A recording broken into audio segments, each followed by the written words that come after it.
자, 오늘은 계속해서 사도행전 18장 말씀, 지난주에 이어서 본문을 강해하도록 하겠습니다. 바울이 2차 전도 여행을 하고 있는 그 여정이 지금 18장 전후로 해서 기록이 되고 있습니다. 특별히 2차 전도 여행은 유럽 전도 여행이라고 그랬어요. 유럽으로 복음을 전하는데 빌립보에서 복음을 전했다고 했습니다. 빌립보에서 데살로니가로, 데살로니가에서 베레아로, 베레아에서 아테네로, 아테네에서 어디로 갔습니까? 고린도로. 오늘 고린도에서의 말씀이에요. 그리고 에베소로. 그러니까 빌립보서, 데살로니가, 베레아, 아테네, 고린도, 에베소, 이렇게 해서 2차 전도여행이 끝나고 3차 전도여행은 다음 주에 19장부터 시작되는데, 특별히 에베소에서는 3년 동안의 3차 전도여행을 통해서 교회가 세워져요. 그러니까 고린도에서는 1년 6개월 동안 사역을 했습니다. 많은 믿는 사람이 생겼어요. 그런데 에베소에서는 2배에 해당하는 3년 동안 사역을 합니다. 오늘 본문에는 이 고린도에서 바울이 1년 6개월 동안 복음을 전하는데, 그때 총독이 누구냐면 갈리오라고 하는 총독이에요. 이 갈리오라고 하는 사람은 유명한 철학자 세네갈의 형입니다. 네로 황제 시대 때 그 네로의 스승이었던 사람이 이 세네갈인데, 이 사람의 그 세네갈의 형이었다라고 하는 거죠. 이 갈리오는 지혜와 덕망이 있는 이런 사람인데, 이 사람이 총독으로 부임하니까 유대인들은 바울의 복음을 회방하기 위해서 또 고소를 합니다. 고소를 해요. 그러니까 바울을 조직적으로 계속해서 괴롭혔어요. 빌립보에서 괴롭히고, 데살로니가, 베레아, 아테네, 계속해서 유대인들이 있는 곳에서는 예수님의 십자가 복음 전하는 곳마다 회방을 하지 않는 데가 없어요. 그러니까 여러분, 우리가 신앙생활 할 때, 특별히 전도하고 할 때, 이게 치열한 영적 전쟁인 것을 우리가 잊지 말아야 되는 거예요. 여러분, 편안하게 예수 믿으면서 룰루랄라 믿으면서 박해하면 저쪽으로 가면 되지 그거는 우리나라 상황이고, 지금 전 세계도 그렇고 성경이 기록될 초대교회 당시도 복음을 전하는 것은 치열한 영적 전쟁이었다라고 하는 거예요. 그러니까 내가 준비되지 않고 영적 군사로 무장되어 있지 않으면은 순식간에 패퇴하고 결국 망할 수밖에 없다라고 하는 거죠. 아니, 나는 내가 사는 거 전혀 지장이 없는데요. 그런데 영적으로 망하는 수순으로 들어간다는 거죠. 이 유대인들의 이런 행동은 이 바울의 복음 전도를 막기 위한 치열한 전쟁, 영적 전쟁이었다라고 하는 거죠. 그러면 이 사건의 본질이 무엇인지를 이 갈리오 총독이 명확하게 꿰뚫고 있었어요.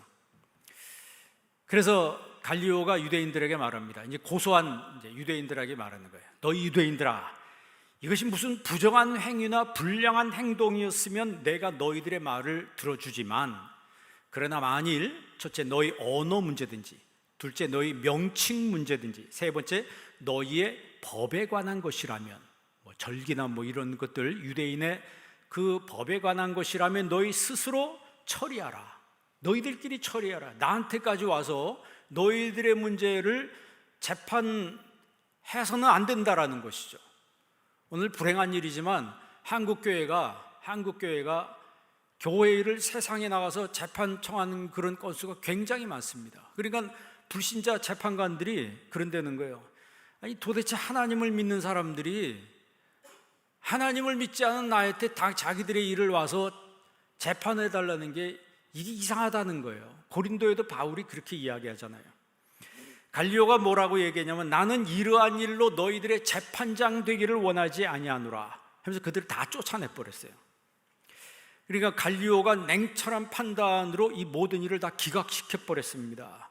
그러니까 유대인들이 화가 나는 거예요. 화가 나니까 바울을 도와줬던 회당장 소스데네가 있습니다. 이 소스데네를 붙잡아다가 엄청 두들겼습니다. 화풀이를 한 거예요. 구타하면서. 여러분, 혹시 주의 일 때문에 고통당한 적 있나요? 예수님 때문에 억울한 일 당한 적 있나요? 여러분, 죄의 일 때문에 고통당하거나 어려운 일이 찾아올 때 두려워하지 않기를 바랍니다. 세상에서 고소당하고 고발당하는 걸 두려워하지 마세요. 바울은 두려워하지 않았습니다. 하나도 두려워하지 않았어요. 그가 성경에 보면 뭐라고 고백합니까? 우리가 이 보배를 질그릇에 가졌으니 이는 능력의 힘이 큰 것이 하나님께 있고 우리에게 있지 아니함이라. 그러니까 질그릇 속에, 질그릇 같은 나에게 보배이신 예수님이 계시다라고 하는 거죠. 보배를 담았다는 거예요. 여러분, 질그릇 속에 보배이신 예수님이 계시나요? 예수님이 계신 사람들은 이 세상을 당당하게 담대하게 살아갈 수 있습니다. 질그릇, 우리 인간을 성경은 질그릇이라고 그랬어요. 질그릇은 깨지기 쉽잖아요. 우리 육체가 여러분 건강한 것 같지만 한순간에 깨집니다. 교통사고를 당하든지 어떤 질병에 걸리든지 하면 사람이 한순간에 무너져 버리더라고요. 그런데 마음에 심력이 있고 영력이 있는 사람은 이걸 극복해내요. 그걸 영력이 강하고 심력이 강한 사람은 결국 자기 몸도 지켜내는 거예요. 그러나 영이 약하면은 환경 때문에 한순간에 무너지는 것을 제가 여러 번 봐왔어요. 바울이 뭐라고 고백합니까? 우리가 사방으로 우겨싸움을 당해도 쌓이지 않다 그랬어요. 사방으로 우겨싸움을 당해도 쌓이지 아니하며 답답한 일을 당해도 낙심하지 아니한다 그랬어요. 핍박을 받아도 버림받지 않는다 그랬어요. 거꾸러뜨림을 당해도 망하지 않는다 그랬어요. 생각해 보세요. 사방으로 나를 해치려고 우겨싸는데 나는 쌓이지 않는다는 거예요. 이 정도로 자유함을 얻은 사람, 답답한 일이 여기저기서 찾아오는데 낙심하지 않는다는 거예요. 세상에서 여러분 어려운 일이 막 찾아오고 막 나를 힘들게 하는 일이 내 목을 옥죄고 있을 때, 그때 여러분 예수님만 붙드시기를 바랍니다. 그러면 사방으로 우겨싸움 당해도 쌓이지 아니하고 답답한 일이 찾아와도 낙심하지 않는 거예요. 거꾸러뜨림을 당해도 망하지 않는다 그랬어요. 그러니까 예수님 붙잡고 있는 사람들은 절대 망하지 않는 거예요. 그 바울이 이 중심이 있었어요. 이게 신앙의 깊이입니다. 이게 신앙의 깊이예요. 우리가 항상 예수 죽인 것을 몸에 짊어짐은 이 십자가죠. 예수 죽인 것을 몸에 짊어진다라고 바울은 이야기합니다. 그렇게 하는 이유는 예수의 생명이 우리의 몸에 나타나게 하려 함이라 그랬어요. 그러니까 내가 살아가는데 내 생명으로 사는 게 아니고 예수 생명으로 살아간다는 거예요. 예수 생명의 의미가 뭡니까? 그게 바로 부활의 능력이죠. 부활의 능력이라고 하는 거예요. 부활의 능력은 뭐예요? 죽었다가 살아난다는 거죠. 이 복음을 확실하게 알고 있었기 때문에 사방에서 바울을 우겨싸고 바울을 죽이려고 하고 해치려고 하고 여러 가지 린치를 가해도 바울은 까딱도 안 했습니다. 오늘 이런 영적인 내공이 여러분에게도 있기를 바랍니다. 본문에 보면 우리 전절에 회당장 소스테네가 구타를 당합니다. 유대인들한테 화풀이를 이제 소스테네한테 하는 거예요. 그런데 바울 때문에 어떻게 보면 바울 지켜주느라고 억울하게 매맞았는데 이 소스테네를 위로했다는 말이 없어요. 위로했다는 말이 없어요. 여러분, 나름대로 그래도 열심히 교회를 하고 내가 막 주회를 하고 막 이러면 누가 나 좀 위로해 줘야 되잖아요. 그런데 아무도 위로해 주지 않았어요. 뭐 바울 때문에, 이 복음 때문에 어떻게 보면 매맞은 거거든. 자기 회당장이니까 거기다가 이 지위가 있는데 이 유대인들한테 이렇게 당한 이 치욕스러운 일을 겪었는데 성경에 보니까 아무도 소스테네를 위로했다는 말이 없어요. 그러면 소스테네가 떠나갔습니까? 그렇지 않습니다. 고린도 편지를 쓸 때 바울이 1장 1절에 뭐라고 얘기했냐면 1장 1절에 소스테네 이름을 이야기해요. 한번 읽어보세요. 고린도전서 1장 1절 다 같이 읽습니다. 하나님의 뜻을 따라 그리스도 예수의 사도로 부르심을 받은 바울과 형제 소스테네는. 아멘. 고린도 교회 편지 쓸 때 제일 먼저 누구 이름을 거론하냐면 소스테네 이름을 거론하는 거예요. 누가 알아주는 거예요? 주님이 알아주고 바울이 알아주는 거예요. 왜 나한테 위로의 말을 안 해줬냐? 여러분, 진정한 위로는 주님께 있는 거예요. 주님께 있는. 바울이 모른 게 아니고 바울이 소스테네를 향해서 진정한 고마운 마음이 있었던 거예요. 말은 안 했지만 고마운 마음이 있었기 때문에 고린도 교회에 편지 쓰면서 두 사람 이름 얘기해요. 자기와 소스테네. 형제 소스테네는 고린도에 있는 하나님의 교회 예수 그리스도의 이름으로 거룩하여지고 성도라 부르심을 받은 각처에서 예수 그리스도의 이름을 부르는 모든 자에게 은혜와 평강이 있기를 원하노라. 이렇게 고린도 편지를 쓰는데 소스테네 이름을 얘기해요. 왜? 그 이름이 잊혀지지 않는 거죠. 자기 때문에 뭘 당한 거예요? 억울한 일을 당했잖아요. 여러분, 우리가 주의를 하다가 억울한 일 당하거나 힘든 일을 당할 때 아무도 위로해 주는 이가 없을 때 어떤 반응을 보이게 될까요? 그때 우리는요, 예수님만 바라봐야 합니다. 예수님만 바라봐야 돼요. 어저께 토요일 날 보니까 7시에 와가지고 흥덕구역에서 뭐 열심히 청소하시더라고. 열심히 청소하시고 또 9시, 10시 되니까 또 다른 구역에서 와서 열심히 하시고 또 오후 되니까 청년들이 와서 하고. 여러분, 우리가 성전 깨끗하게 이렇게 우리가 예배 드리는 게 많은 봉사하는 분들이 시간별로 와서 다 얘기해요. 누가 와서 그렇다고 뭐 그분들한테 특별하게 격려하는 것도 아닌데 자기가 맡은 사명 묵묵히 감당하시고 다 집으로 돌아가시는 거예요. 누가 그걸 아셔요? 주님이 아시는 거예요. 주님이 아시는 거죠. 그럼 우리가 이런 봉사할 때 뭘 보고 해야 되는 거예요? 주님만 보고 해야 되는 거예요. 주님을. 히브리서에 그랬잖아요. 믿음의 주요 온전케 하시는 이인 예수를 바라보자 그랬어요. 예수님께 내 눈을 고정시키자 이 말이에요. 예수님께 내 눈을 고정시키면 그 말은 예수님만 보면 아무리 어렵고 힘든 일이 와도 이겨낼 수 있습니다. 한번 따라해 보실래요? 다 이겨낼 수 있습니다. 다 극복할 수 있습니다. 그래요. 다 이겨낼 수 있고 다 극복할 수 있어요. 누구만 보면 Let us fix our eyes on Jesus. 예수님께 내 눈을 fix 고정시키자는 거예요. 예수님만 바라보라 그랬어요. 히브리서 3장 1절에는 우리의 믿음의 도리이시며 대제사장이신 예수를 깊이 생각하라. 그러니까 예수님을 바라보고 예수님을 깊이 생각하는 그 사람이 믿음의 깊이가 있는 사람이에요. 저는 우리 한비 성도님들이 믿음의 깊이가 있는 성도들이 되기를 바랍니다. 믿음의 깊이가 있는 사람. 그러니까 예수님을 생각하고 예수님을 바라볼 때 그 어떤 역경과 고난도 그 어떤 억울함도 그를 무너뜨릴 수가 없습니다. 그걸 다 이겨낼 수 있는 힘이, 다시 말하면 영적인 근육이 생기는 거예요. 그 연세 많이 드신 분들이, 노인분들이 화장실에서 넘어지면 돌아가시더라고요. 저희 장모님도 94세까지 건강하셨는데 혼자 사셨어요. 건강하신데 화장실에서 넘어지시니까 이게 부러진 거예요. 고관절 부러지니까 못 일어나시고 결국 돌아가셨어요. 제가 아는 총장님도 대학 총장님이신데 그분도 건강했습니다.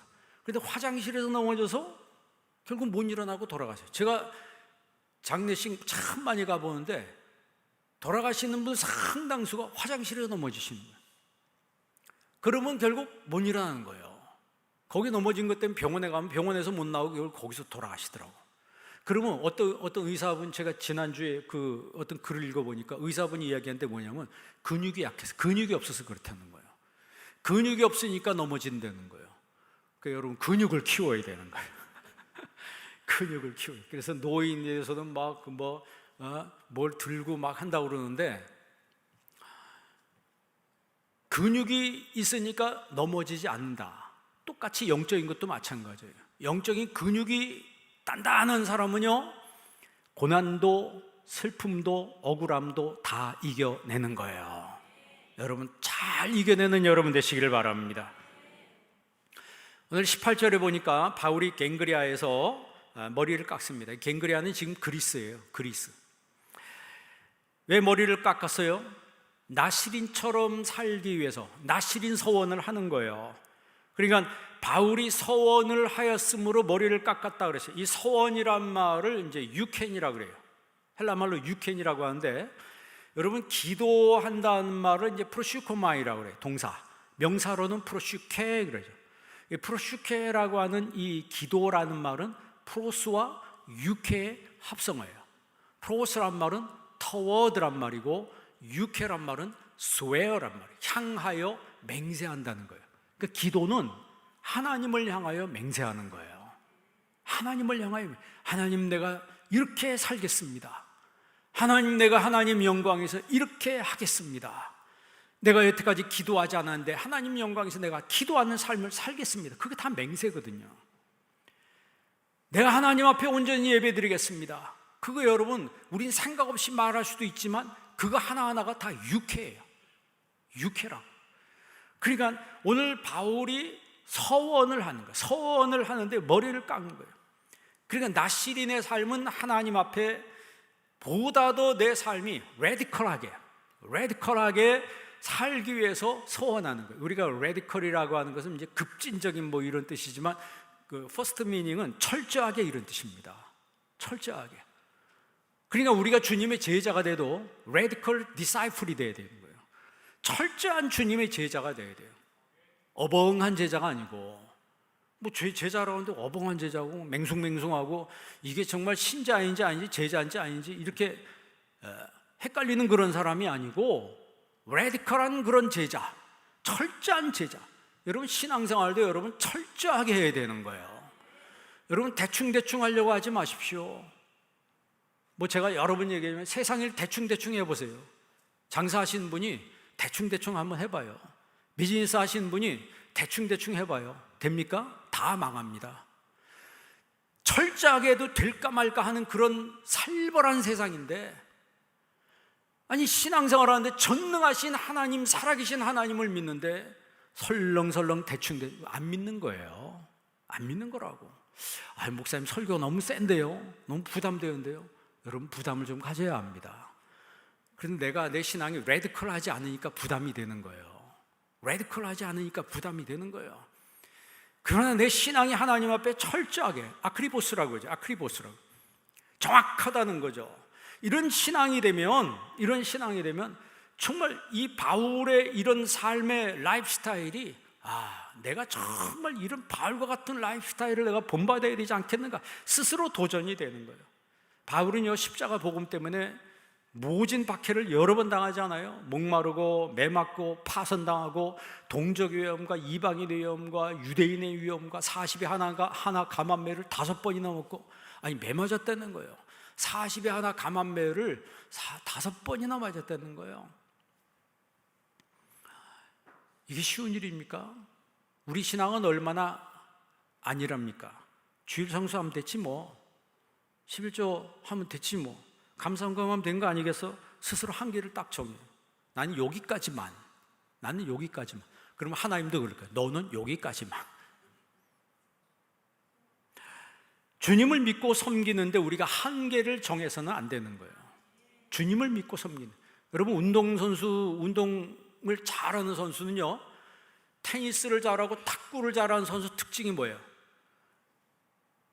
포핸드 스트로크하고 백핸드 스트로크 할 때 백핸드 스트로크 하면 저 끝에다 줍니다. 운동을 못하는 선수는 치면 항상 어디다 줘요? 가운데에 줘요. 안전하게. 일단 넘겨야 되니까. 일단 살아야 되니까. 그런데 실력이 있는 프로 선수들은 딱 바꾸서 저 끝에 줍니다. 이쪽 끝에 줍니다. 그러면 실력이 없으면 양쪽을 헉헉거리면서 다니다가 지는 거예요. 지는 거라고. 신앙생활도 똑같습니다. 여러분, 끝에까지 한번 가보시길 바랍니다. 신앙생활도 한번, 새벽기도도 한번 나와서 끝에까지 한번 가보고. 좀 궁금하지 않아요? 내가 성경도 믿으면서 성경을 창세기부터 계시록까지 한 번도 못 읽어봤어요. 그런 사람은 이제 도전을 해봐야 되는 거예요. 주님께서 나를 위해서 십자가 주셨고 우리가 그 큰 사랑과 은혜를 안다면 우리의 섬김은 당연한 것이 되는 거예요. 당연한 것이 되는. 나 같은 죽을 죄인을 구원해 주신 하나님의 은혜에 너무 감사하니까 로마서에는 바울이 그 큰 사랑이라고 했어요. Tremendous love라고 했어요. 엄청난 사랑이라고 했어요.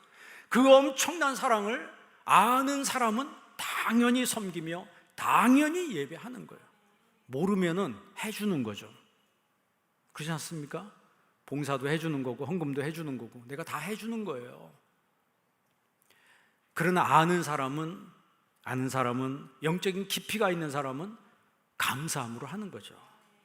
바울이 1년 6개월 동안의 고린도에서의 사역을 하면서 놀라운 부흥을 이룹니다. 놀라운 부흥을 이뤄요. 거기에 대한 감사로 하나님 앞에 유캔 서원을 하면서 머리를 깎습니다. 그 서원이란 말은 맹세, 기도는 향하여 맹세한다는 뜻이라고 그랬어요.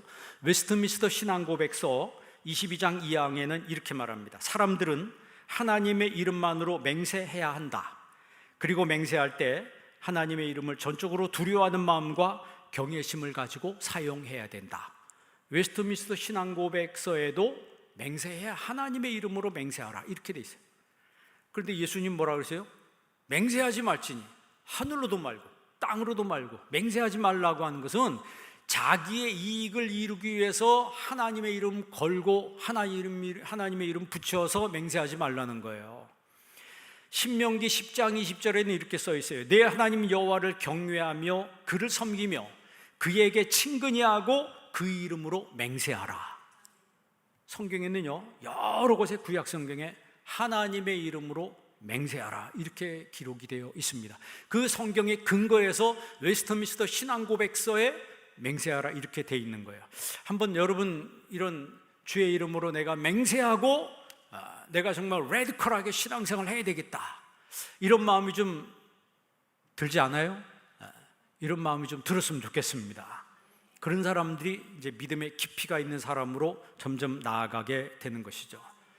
깊이가 깊은 사람이 있고 깊이가 얕은 사람이 있어요.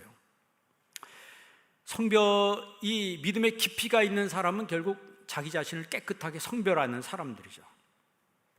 출애굽기 39장에 보면 제사장 에봇을 만드는데 하나님이 그 흉패를 가슴에 붙이는 그 흉패에다가 여호와께 성결 이렇게 쓰라 그랬어요. 여호와께 성결. 한번 따라해 보실래요? 여호와께 성결. 여호와께 성결. 하나님은 부족한 사람, 실력이 없는 사람은 쓰셔도 더러운 사람은 쓰시지 않습니다. 능력이 많아, 실력도 좋아, 돈도 많아, 그런데 더러워, 안 쓰는 거예요. 우리가 별로 배우지도 못했어요. 실력도 별로 없어요. 부족해요. 그런데 깨끗해요. 하나님 그 사람을 쓰시는 거예요. 오늘 아침 드시고 오셨을 텐데 여러분 아침 밥그릇 설거지도 안 하고 막 어제 저녁 먹은 음식 찌꺼기가 덕덕 붙어 있는데 거기다가 밥 담아주면 먹어야 안 먹어요? 여러분 드시는가 봐. 예? 그 설거지 안 한 그 그릇에다가 여러분 밥 담아주면 먹어야 안 먹어요? 안 먹어요. 맛없어도 깨끗하게 설거지한 깨끗한 그릇에 담아준 밥을 사람은 먹는 거예요. 똑같습니다. 능력 많아요. 우리 성가대 얼마나 찬양이 은혜스러워요.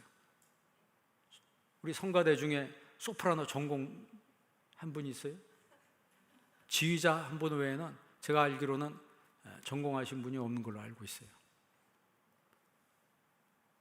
내가 능력이 많은데 아무도 날 불러주는 데가 없어.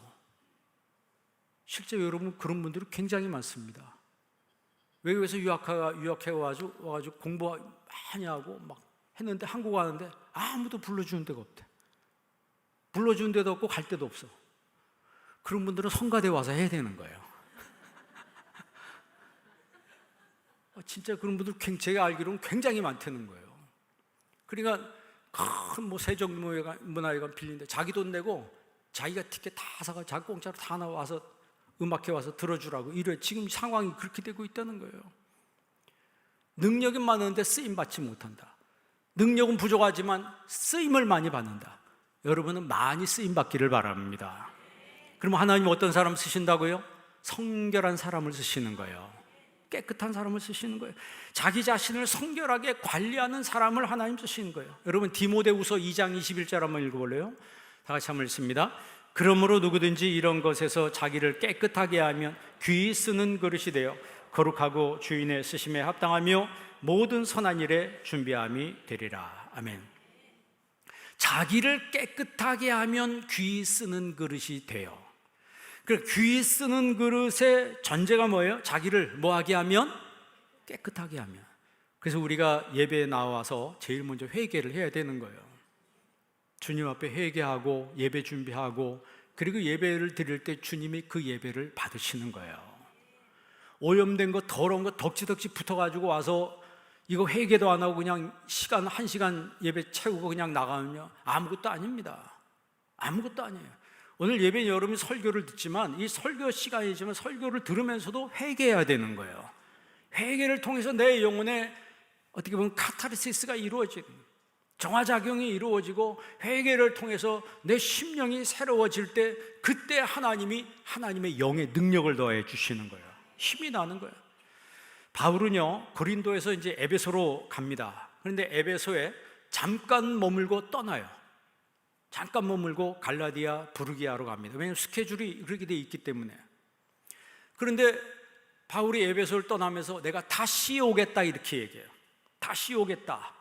그 왜 다시 오겠다고 말하냐면, 잠깐 머물다 가려고 그랬는데 여러 사람이 더 머물기를 청했다 그랬어요. 20절에 보면은 여러 사람이 더 오래 있기를 청했습니다.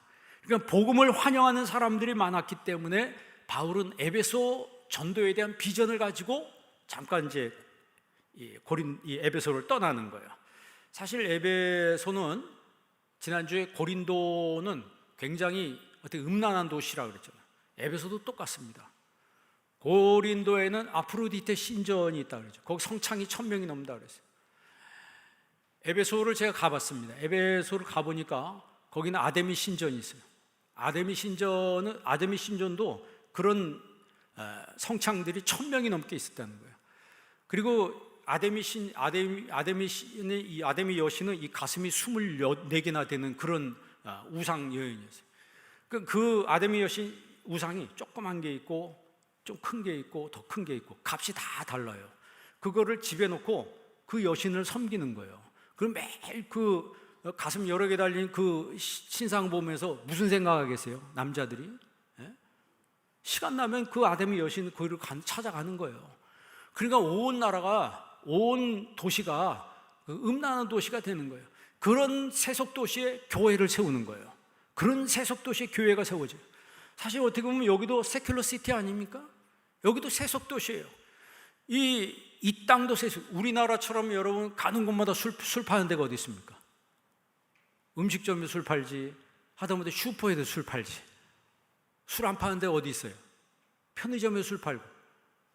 외국에 나가면 리커라고 하는 그 가게에서만 술을 팔게 돼 있어요. 다른 데 술을 안 팔아요. 근데 우리나라는 온 나라가 술 팔아요. 그러니까 술 먹고 싶으면 어디든지 가서. 그러니까 외국인들이 그건 굉장히 놀랍다고 얘기하더라고. 아, 이 술에 대해서 이렇게 관대한 나라가 되냐. 그 술도 그렇게 많이 먹으면 되죠. 뭐 2시까지 술 먹고 아침에 출근하는 게 놀랍다는 거야, 한국 사람들이.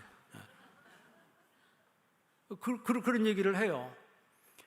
그러니까 에베소가 그런 도시였어요. 그 에베소는요, 로마가 세운 도시입니다. 그 도시를 어떻게 세우냐면, 우리나라 강원도 가면 산에서 물이 콸콸 쏟아져 나오잖아요. 물이 많이 쏟아 나온 지역에서, 산에서. 그러면 그런 지역을 딱 보고 거기를 도시를 만드는 거예요. 도시를 만드는데 위에서부터 물이 내려오니까 관을 2개를 해서 하나는 상수도로, 하나는 하수도로. 그래서 여러분 2000년이나 되는 그 도시에 상수도, 하수도가 있더라니까. 그 길은 다 돌로 깔려 있어요. 네모난 이런 도로 있잖아요. 여러분 유럽 가보신 분들 길바닥에 다 이만한 네모난 돌로 쫙 깔려 있잖아요. 그거는 부서지지도 않아요. 수천 년 전에 그런 도시를 만들었어요. 그러니까 상수도는 뭐예요? 그 깨끗한 물을 관을 통해서 와서 집에서 다 물을 먹는 거예요. 수도꼭지 들면. 하수도는 소변, 대변 보면 집에까지 이게 하수도가 다 연결되어 있어가지고 음식 쓰레기나 이런 사람의 대소변이 물로 다 씻겨 나가게 이렇게 만들었어요. 공중변소도 있어요. 공중목욕탕이 있습니다. 그렇게 만들었는데, 그런 화려하게 만들었던 이 도시를 만들었던 로마가 결국 망하게 되죠. 그 망하게 된 이유 중에 하나가 제가 가보니까 그 상수도 하수도를 전부 다 나무로 만들었더라고. 나무로 만들면 만들기 쉽잖아요. 이렇게 조물조물해서 하기 쉬우니까. 그 실제로 만져봤다니까 이게 나비예요. 그러니까 하수도는 괜찮은데 상수도 관을 나무로 만든 거예요. 그러니까 납이 계속 나무로 된 관을 통해서 온 물을 마시니까 납중독이 되는 거예요. 납중독이 된 엄마가 애를 낳는데 어떤 애가 나와요? 이 정박아가 나오고 지능이 떨어진 아이들이 나오는 거예요. 그러면 로마라고 하는 어떻게 보면 대도시를, 큰 나라를, 정복전쟁을 계속해서 해가던 이런 나라가 결국 밑에서부터 스멀스멀 가라앉기 시작하는 거예요. 왜냐하면 태어나는 2세들이 지능이 떨어진 애들이 나오는 거예요. 지능이 떨어지니까 국가를 운영할 수 있는 힘이 없는 거죠. 그러니까 용병을 쓰고 외국 사람 쓰는데 그게 한계가 있는 거죠. 그러니까 나라가 뒤집어지는 거예요. 여러분, 타락한 세속도시에도 복음이 전해지더라. 똑같이 우리 이 도시도, 여기 우리가 있는 이 도시도 세속도시입니다. 여기에도 복음이 전해지고 구원받는 사람이 생기게 되는 거예요. 그 일을 감당할 사람들은 저와 여러분들이라고 하는 거죠. 이 세속도시에 복음을 믿고 예수 믿는 사람이 생기는 것은 100% 성령의 역사라고 하는 거예요. 그 성령의 역사가 우리를 믿음의 깊이가 있는 사람으로 만든다라고 하는 거죠. 그러니까 믿음의 깊이는 아까 말씀드린 대로 예수님의 십자가를 바로, 예수님의 십자가 보는 거예요. 여러분, 예수님 십자가 보시기를 바랍니다. 예수를 깊이 생각하는. 그러니까 내가 복음을 전하지 않으면, 전도하지 않으면 마음이 불붙는 것 같아서 견딜 수가 없는 거예요. 예레미야가 그런 얘기잖아요. 예레미야서 20장 9절 한번 읽어볼래요? 다 같이 한번 읽습니다. 내가 다시는 여호와를 선포하지 아니하며 그의 이름으로 말하지 아니하리라면 나의 마음이 불붙는 것 같아서 골수에 사무치며 답답하여 견딜 수 없나이다. 아멘. 내가 여호와를 선포하지 아니하며 그 이름을 말하지 아니하면 내 마음이 불붙는 것 같아서, 마음이 막 불이 붙는 거예요. 골수에 사무치며 답답하여 견딜 수 없나이다. 그러니까 핍박을 받아도 예레미야는 여러분 얼마나 고통당합니까? 지하 감옥에도 갇히고 별일을 따당하잖아요. 내가 하나님의 일을 말하지 아니하면 답답하여 견딜 수 없나이다. 내 마음이 불붙는 것 같다. 여러분에게도 이런 은혜가 있기를 바랍니다. 사람들은 그런 얘기하죠. 당신은 앞으로 무슨 일을 하면 좋겠어요? 우리 청년이나 학생들은 앞으로 무슨 일을 하고 싶어요? 그러면 내가 좋아하는 일을 하고 싶어요. 그렇잖아요. 내가 좋아하는 일을 내가 직장으로 삼고 하면 얼마나 좋습니까? 내가 하고 싶은 일을 하고 싶어요. 그것도 얼마나 긍정적인 거예요. 내가 하고 싶은 일을 내가 계속해서 하면서 살 수 있다는 건 얼마나 행복한 거예요. 그러나 그건 세상 사람들도 그렇게 하는 얘기예요. 우리 그리스도인들은 좀 달라야 합니다. 그리스도인들은 내가 하지 않으면 안 되는 일을 좋아해야 합니다. 내가 하지 않으면 안 되는 일을 좋아하는 사람이 되어야 된다는 거예요. 한번 따라해 보실래요? 내가 하지 않으면 안 되는 일을 좋아하는 사람이 되어야 됩니다. 내가 하지 않으면 안 되는 일, 그 일을 좋아할 줄 아는 사람, 그 사람이 믿음의 깊이가 있는 사람이에요. 바울은 에베소를 떠나 갈라디아 부르기아 땅을 다니면서 제자들을 굳건하게 했다 그랬어요. 한번 23절 본문 말씀 23절 다 같이 있습니다. 얼마 있다가 떠나 갈라디아와 부르기아 땅을 차례로 다니며 모든 제자를 굳건하게 하니라. 에피스테리조 그랬어요. 에피스테리조란 말은 strengthen 이런 뜻이에요. 강하게 한다는 거예요. 그러니까 복음으로 말씀 듣는 사람을 강하게 만드는 거죠. 왜? 핍박과 환난이 있기 때문에 흔들리지 말라는 거예요. 흔들리지 말라는 거예요. 갈라디아 부르기아로 거기 터키거든요. 바울이 갔던 거는 거기에 1차 전도 여행 때 전도했던 지역이에요.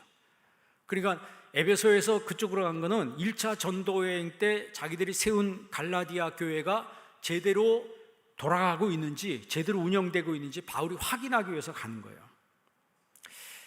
그런데 그 지역들이 지금 다 무슬림 지역이 돼버렸잖아요. 그죠? 초대교회 이렇게 바울이 피땀 흘려 세운 교회들이 지금 현재는 다 무슬림 지역이 돼버렸어요. 그럼 앞으로는 어떻게 될 것 같아요? 앞으로는 어떻게 될 것 같아요? 그거 모르는 거예요. 모르는 겁니다.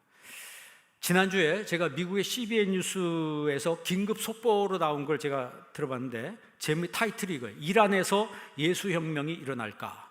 라는 그런 방영을 미국 방송의 CBN에서 방영을 했는데, 이란은 이슬람 국가예요. 지금 이란하고 이스라엘은 굉장히 서로 싸우고 그러잖아요. 이슬람의 모스크가 7만 5천 개래요. 우리나라는 교회가 한 10만 개 좀 넘습니까?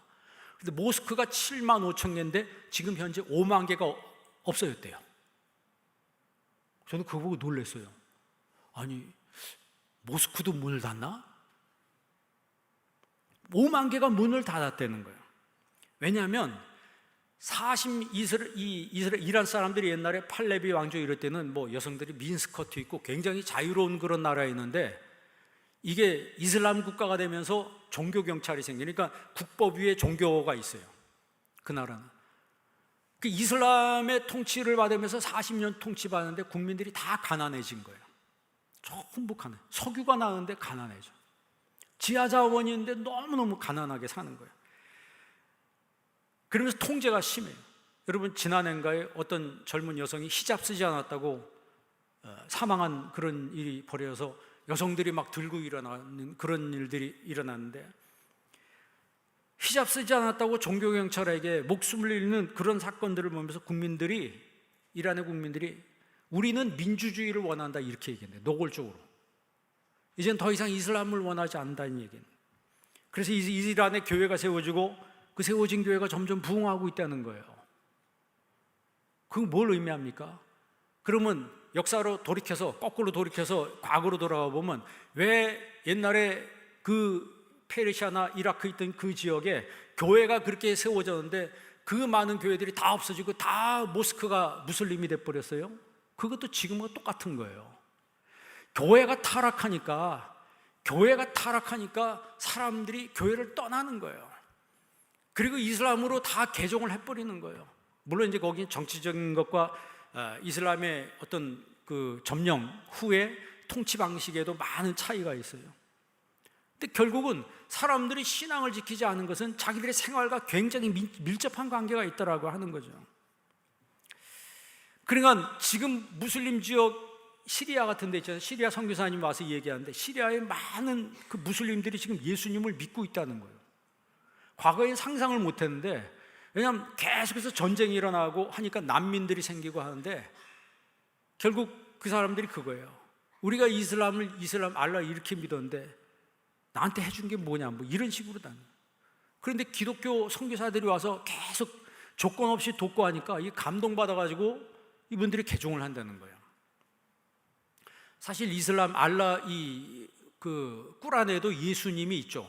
예수님이 선지자로 등장을 합니다. 그러나 거기서 예수님은 메시아 예수님이 아니고 그냥 사람인 예수 이렇게만 나와 있어요. 그런데 선교사님들이 그 예수가 사람인 예수가 아니고 메시아요 하나님이라, 이제 이거를 알려주는 거죠. 바울이 말한 게 뭐예요? 예수님이 사람이 아니고 하나님이라고 하는 걸 알려준 거거든요. 바울은 주님의 뜻에 따라서 이제 3차 전도 여행을 에베소에서 본격적으로 시작하는데, 이제 그게 다음 주에 19장에서부터 에베소에서 3년간의 사역이 이제 시작이 되는 거예요. 그러면서 에베소 교회가 아시아의 모체 교회가 됩니다. 아시아의 모체 교회가 돼요. 그러니까 바울의 3차 여행의 중심지는 이제 에베소가 되는 거예요. 그러니까 왜냐하면 예상 밖의 환대를 받았거든. 별로 생각을 안 했는데 너무 환대해 주니까. 그렇잖아요, 여러분. 나를 환대해 주면 거기 더 있고 싶죠. 바울도 똑같습니다. 자기 거절하고 박해하면 바울이 어떻게 했어요? 먼지를 떨어버리고 갔다 그랬어요. 먼지를 떨어버리고. 등산 가면 여러분 칙칙이 있잖아요. 골프 하시는 분도 끝나면 몸에다 칙칙이 뿌리고 그러잖아요. 운동화에 먼지 떨어버리는 거. 바울도 자기 반대하고 그러면은 그냥 발에서 먼지를 떨어버리고 갚버렸다 그랬어요. 다시는 여기 안 온다. 성령님도요, 환영하는 곳에 오는 거예요. 여러분, 날마다 성령님을 환영하는 성도가 되시기를 바랍니다. 바울이 에베소 가기 전에 한 사람을 만나는데 그가 아볼로예요. 24절 한번 읽어볼래요? 24절 다 같이 있습니다. 알렉산드리아에서 난 아볼로라는 유대인이 에베소에 이르니 이 사람은 언변이 좋고 성경에 능통한 자라. 아멘. 그러니까 하나님이 준비된 사람 아볼로를 바울에게 붙여주는데, 이 아볼로는 언변이 좋다, 로기오스라 그래요. 로기오스란 말은 영어로 엘로콘트라고 하는데, 이건 뭐냐, 웅변에 능한. 그러니까 그 화법이 굉장히 유창하다는 거죠. 왜 그러냐면 이 사람이 알렉산드리아 출신이라는 거예요. 알렉산드리아 이집트거든요. 그 이집트에 지금 가면 아직도 알렉산드리아 도서관 유적지가 있습니다. 근데 그 당시에 알렉산드리아의 도서관 장서가 40만 권이었다는 거예요. 2000년 전에 도서관 장서가 40만 권이었어요. 세계 제1의 도서관이 알렉산드리아에 있었어요. 그곳에서 공부한 사람이 아볼로예요. 그러니까 이 사람은 이 수사학에 능한 사람이었어요. 언어학에 능한 사람이었어요. 그러니까 언변이 유창한 사람이었다. 그게 로기오스란 말이에요. 이 사람이 세례 요한의 제자입니다. 그래서 구약에는 능통했는데 예수님의 그 십자가와 물과 성령으로 거듭나는 그 역사에 대해서는 몰랐어요. 여러분 25절 한번 읽어볼래요? 25절 다 같이 읽습니다. 그가 일찍이 주의 도를 배워 열심히 예수에 관한 것을 자세히 말하며 가르치나 요한의 세례만 알 따름이라. 아멘. 그러니까 이 아볼로는 요한의 제자였기 때문에 요한의 세례만 알 따름이라. 알렉산드리아에서 철학과 수사학을 배운 학자이며 웅변가였어요. 유창한 화법을 구사하는 그런 사람이었지만 이 세례 요한의 제자였기 때문에 구약 성경만 알았어요. 그 구약 성경만 알았다는 건 뭐예요? 예수님이 메시아라고 하는 거죠. 그래서 그는 예수님이 메시아다까지는 설교를 했는데 그 예수님이 부활하셔서 성령을 보내주신 사건에 대해서는 몰랐어요. 그러니까 이 아볼로를 브리스길라 아굴라가 데려다가 말씀을 자세히 풀어서 가르쳤다고 그랬어요. 정확하게. 여러분 성경 한번 보시기 바랍니다. 26절 다 같이 한번 읽습니다.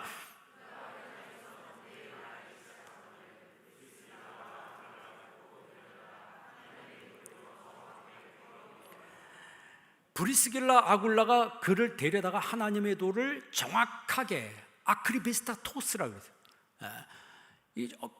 정확하게, 그러니까 확실하게, 그러니까 틈이 없을 정도로 아주 그 세밀하게 이 복음에 대해서 설명을 해줬다는 거예요.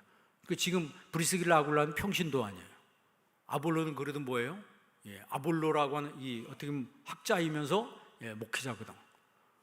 거꾸로 된 거예요. 그런데 그런 브리스길라 아굴라가 가서 자기에게 이야기를 해줄 때 굉장히 겸손했다는 거죠. 이제 어느 신학자는 시험 들까봐 식사 자리에서 이야기했을 거다. 식사 자리에서 밥을 먹으면서 예수님의 부활과 성령의 역사에 대해서, 이제 바울에게서 브리스길라 아굴라가 배웠잖아요. 그러니까 바울에게서 배운 그 성령의 역사에 대해서 슬쩍슬쩍 던져주면서 얘기했을 거다. 그랬을 때 아볼로가 스폰지가 흡수하듯이 그대로 받아들이는 거죠. 받아들인 거예요. 믿음이 깊이가 있는 사람은 참으로 겸손한 사람이고 수용력이 큰 사람들이에요. 수용력이 크다. 배타적이지 않고 굉장히 수용하다는 거예요. 나는 아니다라고 그냥 끝까지 자기 고집 내세우는 게 아니고, 그 부분은 내가 몰랐던 부분인가 봅니다. 이렇게 해서 이 수용성 있게 받아들인 사람, 이런 사람이 깊이가 있는 사람이죠. 내가 알고 있는 것 외에는 다 진리가 아니고 비진리다. 배척하고 이렇게 되면 이제 유대인처럼 가는 거예요. 여러분, 이 존 스토트 목사님이 아까 제가 처음에 레디컬이란 말을 썼는데 그 지은 책 중에 책 제목이 The Radical Disciple이라는 그런 책이 있어요. 정확한 제자, 철저한 제자, 급진적인 제자. 급진적인 것보다는 이제 철저한 이것이 더 정확한 번역인 것 같아요.